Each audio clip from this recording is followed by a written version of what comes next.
why organizations are pushing for enterprise adoption of AI. It's because of the promise of direct impact on the top line and bottom line for enterprise. According to a study by BCG, only 10% of organizations are actually making any significant impact. How do you actually scale the impact of AI?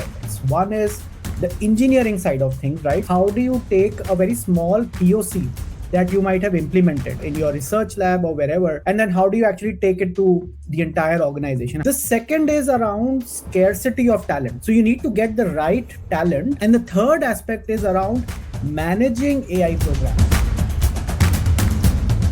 Choosing the right partner and choosing the right leaders becomes super critical as enterprises adopt AI. AI has been able to successfully deliver, especially when it is implemented well.